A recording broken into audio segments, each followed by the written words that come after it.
Global sea surface temperatures are unprecedented. Antarctic sea ice is unprecedentedly low for this time of year, and it was the hottest August on record by a big margin. It's the second hottest month ever, and this follows July 2023, which was the hottest month on record. There's more details on that in the press release on our website, with quotes from the UN Secretary General, WMO Secretary General, and the head of the Copernicus Climate Change Service. So this record-breaking summer sets the scene for the fact that we are seeing more extreme heat. We are seeing more heat waves. This does have an impact on human health and on air quality. And so with those words, I'll hand the floor over to my scientific colleague, Dr. Lorenzo Labrador. He coordinates the bulletin.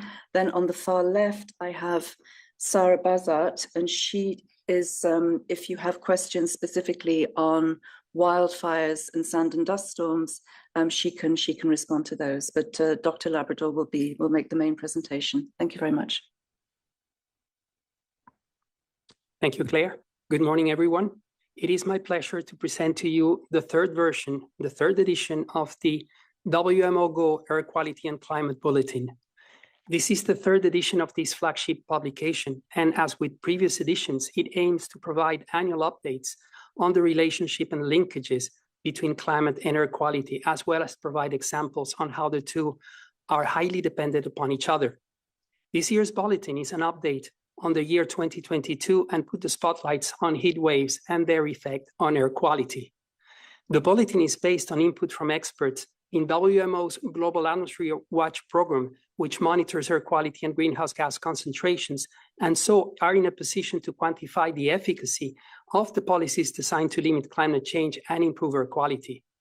As in previous editions of the bulletin, this bulletin is released to coincide with the UN-sanctioned International Day of Clean Air for Blue Skies. I will take you through the main messages of the bulletin.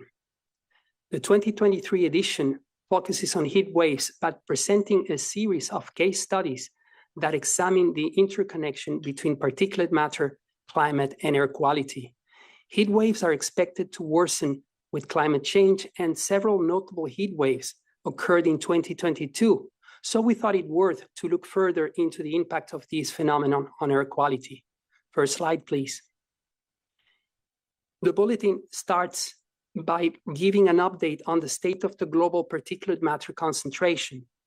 In 2022, concentrations of particulate matter with a diameter of less than 2.5 microns were less impacted by wildfires compared to the same situation in 2021. Trends of man-made emissions and natural variability played a larger role in controlling concentrations. Having said that, there were important fire-driven emissions over the Amazon basin in Alaska due to an active fire season in July and August in those places, and over South Africa in July to September. Low concentrations over China, Europe, and the United States, and high concentrations over India were mainly manifestations of decrease and increased man-made emissions in those parts of the world. Overall, the 2022 particulate matter smaller than 2.5 concentrations are consistent with the long-term trends, with decreases across East Asia and Europe and increases in South Asia. The bulletin also looked at the linkages between heat waves, large fires, and dust storms using two notable case studies. Extreme high temperatures lasting over many days foster favorable conditions for wildfires to ignite and propagate. Once started, wildfires expand rapidly as they encounter dry vegetation, which acts as a perfect fuel. Situations like these can result in higher aerosol emissions than in the absence of heat waves. An example of this is a lengthy heat wave in September of 2022 over the northwestern United States, which correlated with large wildfires and a significant degradation in air quality over the region, as reported by the US Environmental Protection Agency. Over Europe, heat waves can result also from intrusion of hot air masses from North Africa, which are often loaded with desert dust. In this case, the cause-effect relationship is the opposite of the forest fire case. Temperatures increase as a result of the intrusion of hot, dust-laden air masses from relatively far away. Such was the case during the second half of August 2022, where long-lasting heat wave correlated extremely well with an increased concentration of desert dust, as reported by the Copernicus Climate Change Service. The coincidence of high temperature and high levels of particulate matter, such as from forest fires or desert dust, poses a dangerous health risk for large parts of the population in the world. Although ozone is beneficial at high altitudes, where it protects the planet from harmful ultraviolet radiation, it is damaging at ground level, where exposure to high concentration is hazardous to vegetation and human health. Furthermore, there's a strong link between the occurrence of heat waves and high levels of ground level ozone. During July 2022, a heat wave was observed across Europe, where hundreds of air quality monitoring sites exceeded the World Health Organization ozone air quality guideline level of 100 milligrams per meter cubed for an 8-hour exposure. Second slide, please. These exceedances first occurred in southwest of Europe, later spreading to Central Europe and finally reaching the northeast of the continent, following the spread of the heat wave across the continent. This instance of a heat wave and high ozone concentrations marching in lockstep provide yet another example of the potential of heat waves to result in degraded air quality, and aspects of heat wave that is not usually highlighted.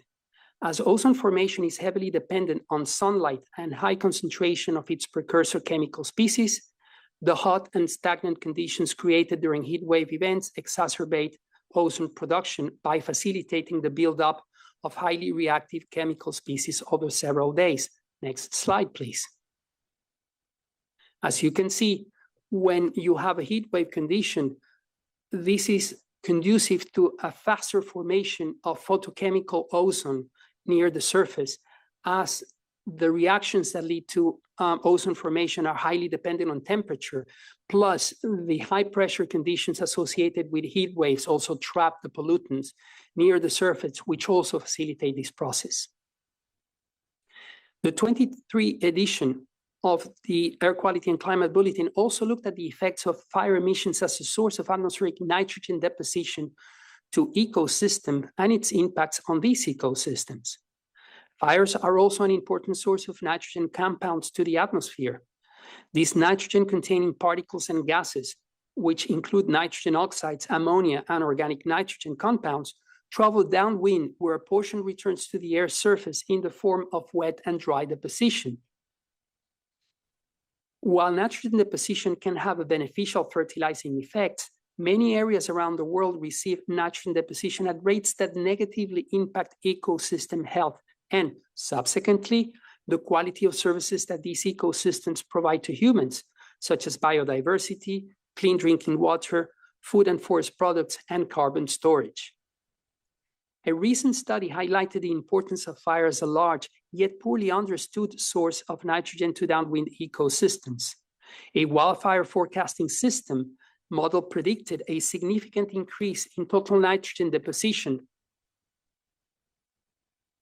compared to a critical low threshold, where critical low thresholds are the levels of deposition above which harmful ecosystem effects can occur, particularly in the state of California due to the historic 2020 wildfire season there. Wildfires dramatically increase total nitrogen deposition to major natural vegetation types across California, with an average August to October 2020 relative nitrogen deposition increase of up to 78%. Another study showed that fires may have contributed as much as 30% of total nitrogen deposition during the 2008 to 2012 period across areas of the Northwest US. Several predicted climate trends may influence the occurrence of wildfires over the coming decades, including global increases in temperature and regional increases in the frequency and intensity of heat waves and droughts. These trends are very likely to increase the frequency and severity of wildfires in many areas across the globe, with potentially serious ramifications for enhanced downwind nitrogen deposition and associated impacts. It is a known fact that air pollution can negatively impact crops and food production. In this bulletin, we also report on 2 recent WMO reports that elucidate the numerous interactions between crops, meteorological processes, and air pollution. Ozone concentrations, which are high in many of the world's most important agricultural regions, can reduce both the quantity and quality of yields of stable food crops.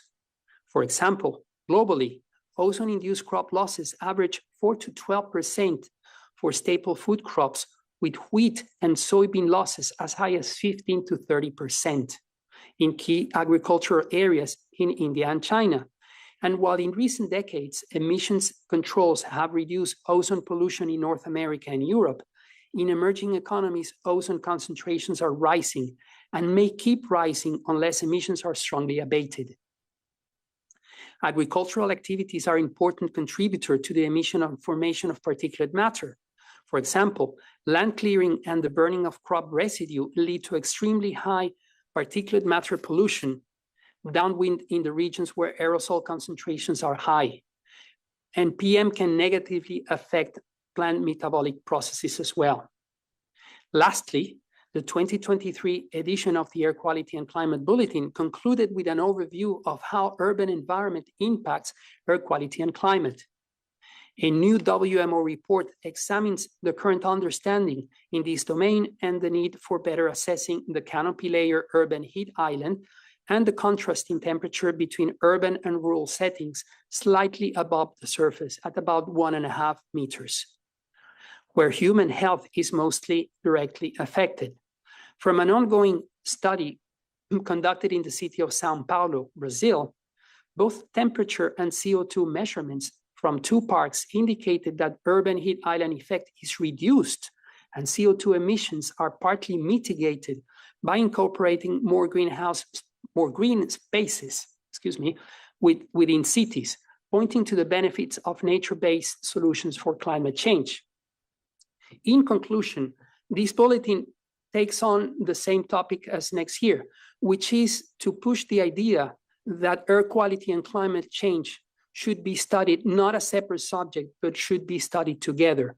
They are inseparable in the sense that many of the gases that are responsible for climate change are also emitted by the same sources that cause air pollution.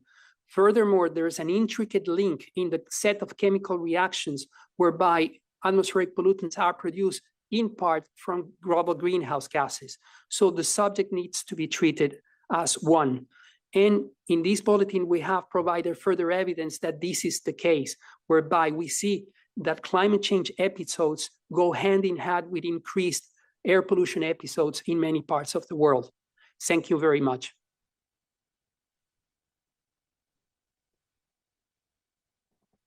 Thank you for that. And obviously the content of the bulletin is about 2022, but we've seen a continuation in 2023, especially with the heat waves, the terrible wildfires in Canada and Greece and parts of Europe. Sarah, do you want to add anything, or should we go straight to questions? Okay. Okay, so we'll start in the room and then we'll go to remote ones. So AFP, if you could just introduce yourselves, thanks. Hello, my name is Christophe Vogt. I'm reporter with Agence France Presse here in Geneva. Thanks for the briefing, first of all, even if the news is not that great. I have 2 questions to start with. I have a million, but the first one is about 2023. We have seen record-breaking wildfires in the Northern Hemisphere, heat wave. It was the hottest summer ever registered. So can you give us a sense of how worse is it going to be how worse is the bulletin going to be next year compared to the 2022 figures? And then I just had no, let's start with that. Thank you. Thank you. The simple answer is that it's yet too early to say. And even though this has been a record-breaking wildfire season in many parts of the world, particularly in Europe and in Western Canada, you have to take into account the fact that the relationships and the interactions and chemical processes that link climate change to atmospheric pollution are not linear.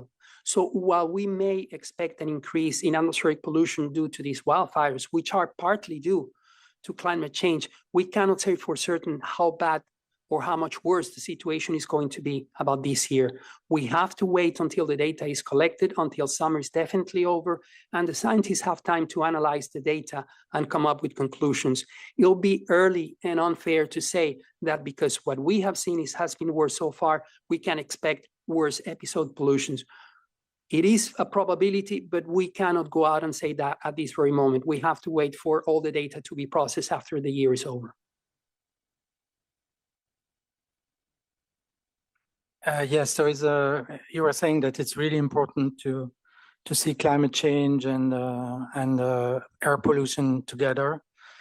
There is one thing that I find missing in the bulletin is the impact on human health and how many deaths, for example, excess deaths there are.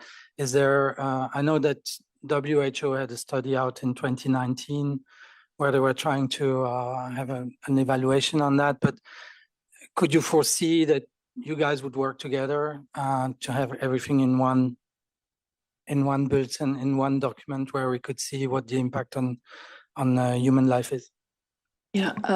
So this particular bulletin is on heat waves. So we do work very, very closely with the World Health Organization. We've got a joint office, WMO, WHO Office on Climate and Health. And in fact, next week on the 14th of September, we are releasing a report, United in Science. So that's a compilation of science from many different partners within the UN and outside. And there is a chapter in that on climate and health, and that does give figures on heat waves as well. So that will be next week.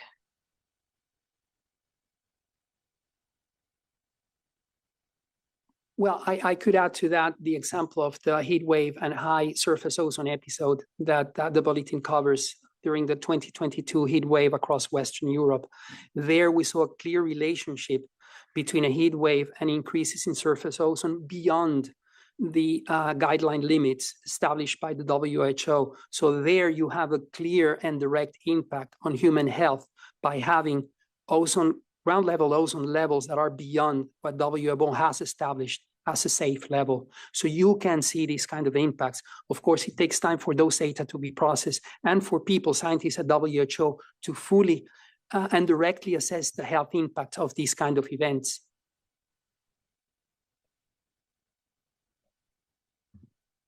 Also in the bulletin is the PM 2.5. That is also another parameter that is considered in this WHO air quality guidelines. There are specific threshold exceedances where you can assess the impact on health. But in any case, it's very important also how the authorities are managing the alerts. Then correlate the concentrations with the impact in health and then potential mortality indexes. Is, as Lorenzo said, is also having a composition that is the human intervention, how the authorities are managing the risk and communicate to the population this risk. For that reason, it's very important the forecasting that we are conducting at WMO, the forecasting activities for promoting early warning systems and help to the authorities. Go online now. Bianca. I'll do you afterwards. I'll do a couple. Bianca Rotio, Global TV, you've had your hand up for a long time. Yes, thanks a lot. Yeah, my question is focused on Brazil.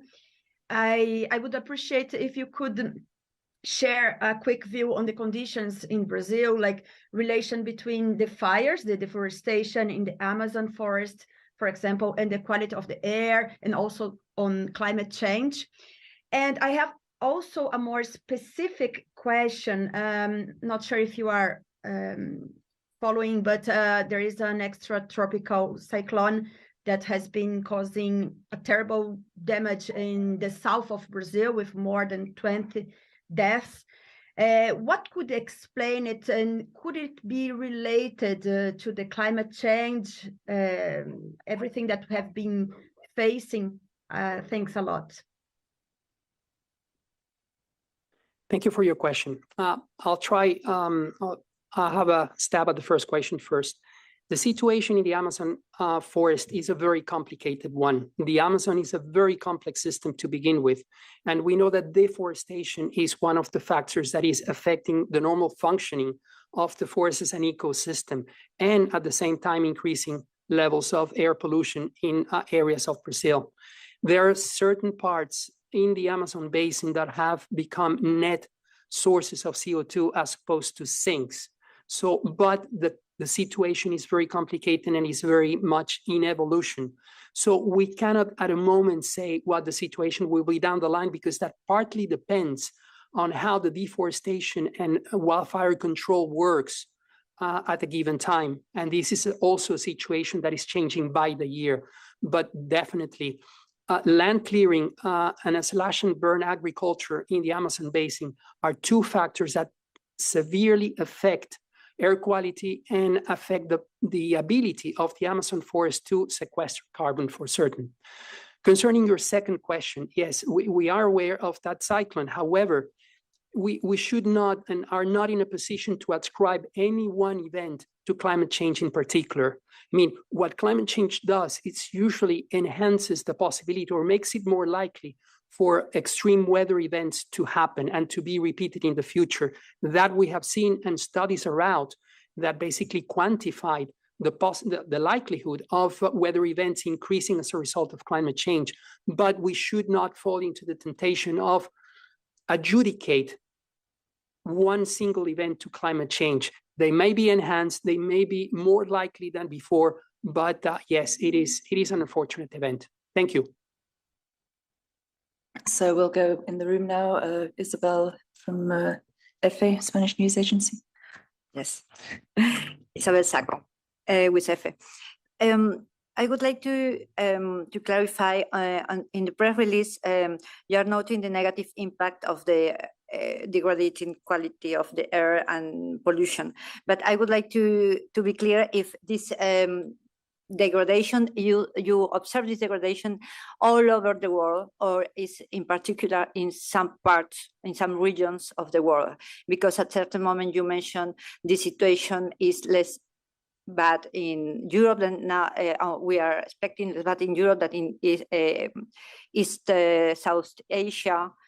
So if you can just differentiate the situation by regions.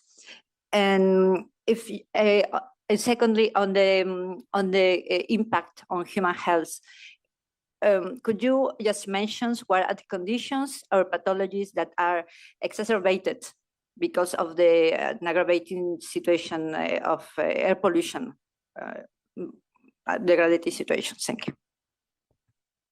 Thank you for your question. Yeah, the situation concerning degradation of air quality around the world is a very complex picture. When I was mentioning particulate matter levels around the world, that was very specific to particulate matter concentrations. That was at the start of the bulletin. That situation changes when you're talking about different pollutants, be them ozone or be them volatile organic compounds. So it is a very mixed situation depending on the emissions that you have in different countries. What is certainly true is that the whole world population suffers from decreased air quality. So that is a global phenomenon. It is tends to be worse in urbanized areas compared to rural areas, but those suffer as well. So we cannot go and give you a global picture of what the atmospheric pollution situation is, because it will depend on the time of the year, it will depend on the emissions at a particular point in time and a particular place in the world. So you can, for example, specify what a certain pollutant is doing in certain parts of the world any one time, but in one way or another, the whole population of the globe is affected by degradations in air quality. Concerning your second question, which is the specific effects on human health that degraded air quality might bring about, I'm not an expert in the topic, but I know that, for example, for the case of ozone, you have an exacerbation in cardiorespiratory illnesses, particularly preliminary pre-existing conditions such as asthma, respiratory conditions, and heart conditions as well. There might be others as well, but I'm not in the best positions to be more specific than that. Okay, then we'll go back. Jamie Keaton from Associated Press. Good morning. Thank you, Claire. I appreciate it. I just wanted to try to get a bit of perspective on the heat record, if we could. Can we expect worse to come because El Nino has not kicked in yet? I mean, we know that temperatures will fall in the Northern Hemisphere because the summer is ending. But how much do El Nino and the carryover effects from the hot summer and the high ocean temperatures suggest that September and beyond could also see above average heat? And if I could just maybe ask to Mr. Labrador, I just want to be very clear. These heat waves that we've seen this summer will necessarily translate into poorer air quality and thus health impacts. Is that very, I mean, just very succinctly, is that what this all means, what we've seen in the last few months? Thank you so much. Thank you for your questions. Yeah, I'll try to address the first one, which is the possible impacts of El Nino with respect to the air quality situation, degradation of air quality. That is not an easy one to answer. It's simply El Nino is just kicking in. We have not fully started to see the effects of El Nino yet. They will most likely be realized towards the end of the year, beginning of next year.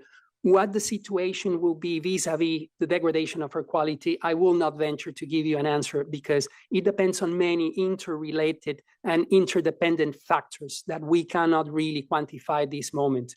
We know that we expect probably temperatures to be on the rise as a result of El Nino. It tends to increase temperature in certain parts of the world, we know that, but how that will interact with climate change and in turn with air quality is something that we have to wait and see.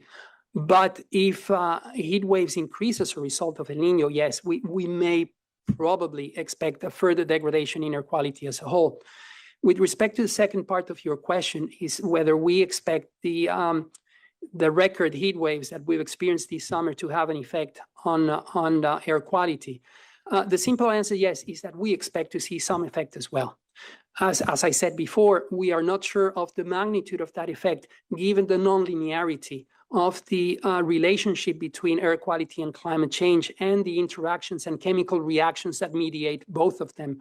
So we have to wait and see how the year will pan out at the end of it, what the temperatures will have been, and what the measurements regarding air quality will be. As we speak, the scientific community is very busy at work processing those data, collecting the data and processing those data. And we're going to have to wait until the end of this year, beginning of next year, to start to see the results of the heat waves this year on air quality as well. If I could perhaps just follow up on the first part of the question. So the figures released this morning by Copernicus Climate Change Service said that and this is on one data set, it's the ERA 5 data set. WMO, when we compile our State of the Climate reports, we use 6 data sets, and the ERA 5 is one of them. So the ERA 5 data set said that the year to date, so till the end of August, has so far been the second hottest on record, just behind 2016, which was a very strong El Nino year. As my colleague Lorenzo said, traditionally we expect the temperature effects of El Nino to play out in the second year after development. So in this case, it would be 2024. But we are already seeing, very high temperatures ahead of the full impact of El Nino.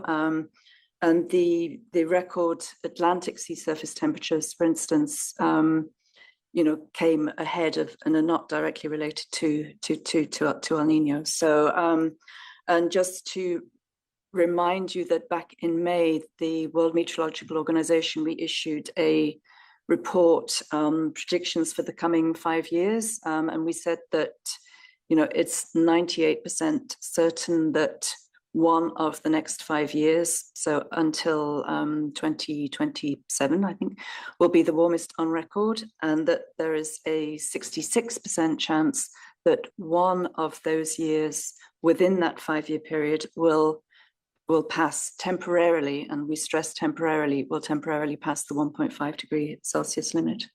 Thank you.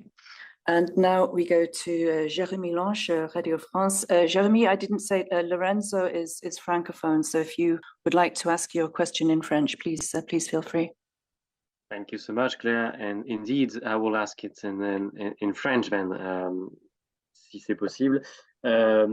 Juste 3 questions. La première, pour vous, Monsieur Labrador, c'était peut-être, est-ce que, j'ai bien compris que vous ne faites pas partie de WHO, mais est-ce que vous pouvez vous risquer, en tout cas, à émettre une hypothèse que pendant qu'il y a des vagues de chaleur, est-ce qu'il y a un risque que finalement il y ait plus de décès liés à la dégradation de la qualité de l'air qu'à la température en elle-même? Est-ce que ça, c'est une possibilité? Est-ce qu'on est en mesure de le dire aujourd'hui?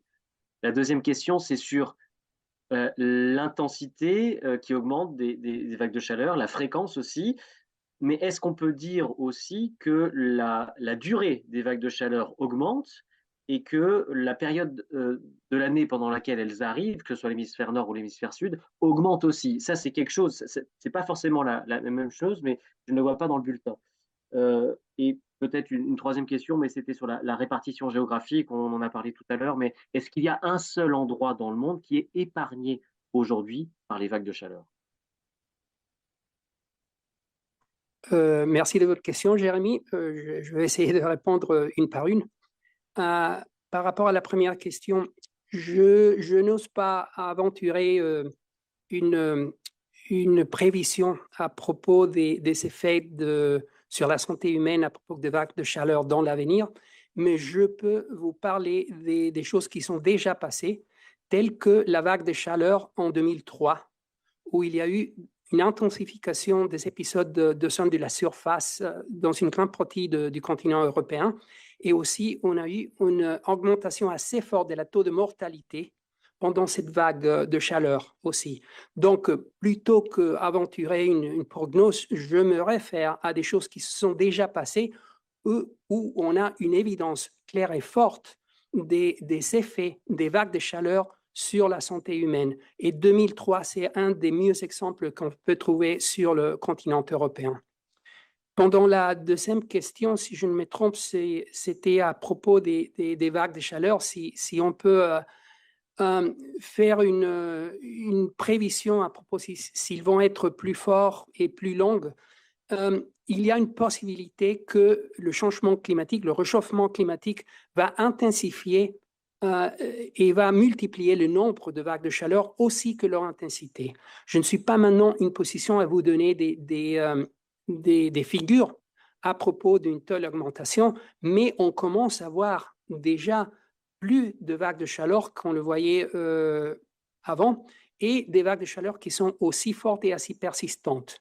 Donc, on peut attendre que, comme la plupart des événements liés à la météorologie extrême, les vagues de chaleur vont se multiplier et peut-être être assez plus forts qu'il était avant. Donc, ça, c'est une possibilité. À propos de la troisième question, y a-t-il un endroit qui a été épargné par les vagues de chaleur? Je ne sais pas, mais on a eu des vagues de chaleur même en Chili, maintenant où c'est l'hiver.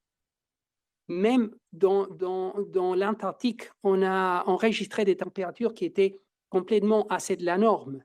Donc, on arrive à avoir des vagues de chaleur même dans des continents qui ne sont pas en été. Et ça, on commence à trouver vraiment pas normal. Donc, je ne suis pas sûr, je ne peux pas vous dire, il y a un endroit dans le monde, peut-être il faut aller à la montagne plus haute pour être frais, mais dans la plupart des environnements où les activités humaines se déroulent, on voit des vagues de chaleur qui se passent dans les étés. Donc, on n'est pas sûr qu'il y aura une telle place où on est épargné des vagues de chaleur. Thank you for that. Jamie, do you have another question? Jamie Keaton of AP? Hey, yeah, Claire, thank you so much. I just wanted to follow up on your response. Thank you so much for that. Just to be clear, I mean, based on the 2016 example that you mentioned, and the fact that El Nino's effects haven't fully kicked in yet, and air quality issues really aside, are the warning signs, including the high surface sea temperatures, all aligning now to lead WMO to believe that 2023 could be on track for a record too, and that the public could expect worse to come in the months ahead?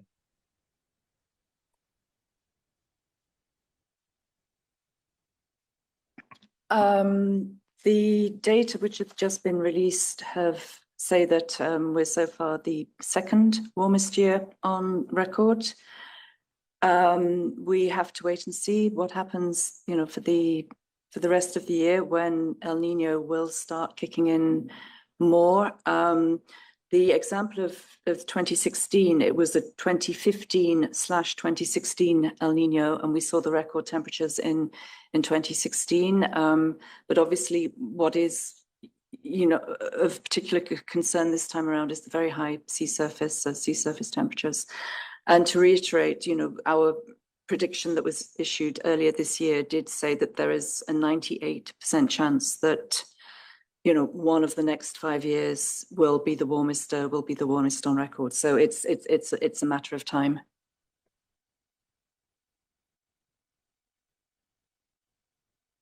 AFP. Yes, thank you.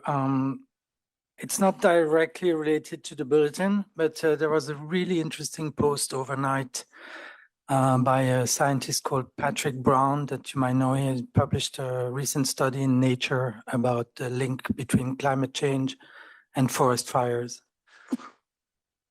So there was a lot of talk about this study because, the climate change. And overnight, he came out posting on X that basically said he had been forced to push the role that climate change is playing to make sure that he was going to be published in an important journal.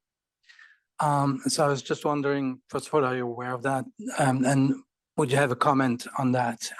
Because there is now a lot of debate and it also has to do with the topic we're discussing. Thank you.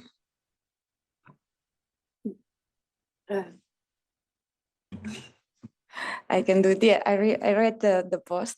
It's very interesting, the discussion, I have to say, from a research point of view, what is publicable in some high impact journals.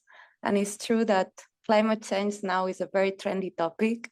And if you can explain anything connected with climate change, is having more visibility in media. This is right. And the study is really pointing questions that are beyond climate. Is again, the strategies beyond the occurrence of, you have a risk, and is the authorities and the mitigation and adaptation strategies around this risk, what is playing a role? Then, yeah, it's very interesting discussion in this paper is pointing that some fires maybe are not really connected with climate, it's more the fuel, the vegetation that maybe the authorities are not cleaning, the forest. Then it's really relevant, this discussion, because not everything maybe are connected with climate change. And these kind of papers are pointing these facts, and also how as a society we can fight, let's say, from the risk that the information is providing you. You have models, you have observations, you have projections, and you can use this information to really face any of these risks. And yeah, very interesting discussions.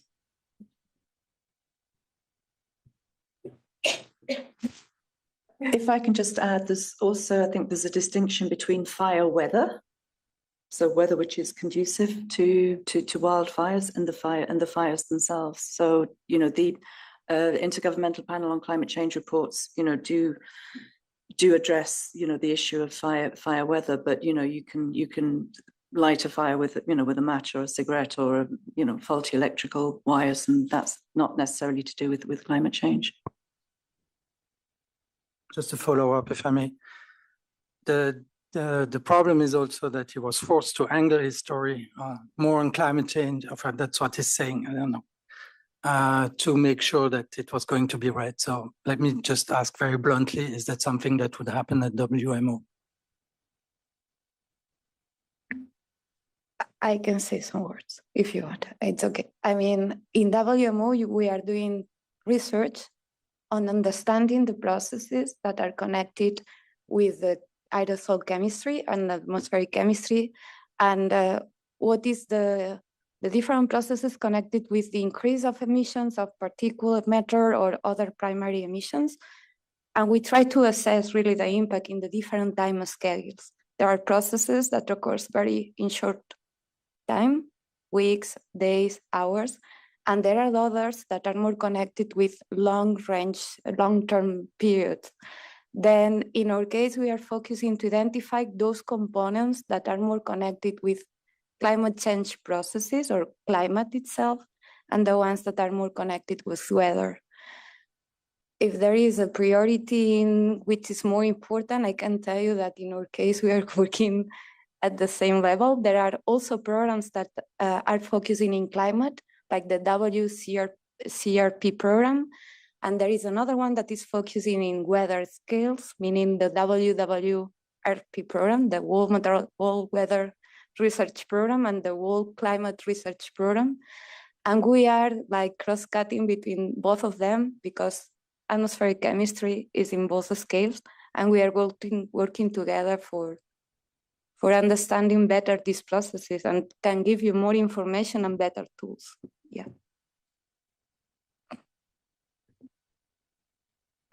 Okay, with that, I can't see any more questions. So thank you very much for joining us. I know it's a very busy day with human rights. As I mentioned, we will be having a press conference next week with our Secretary General on the United in Science report. So we'll send out details of that. And thank you very much.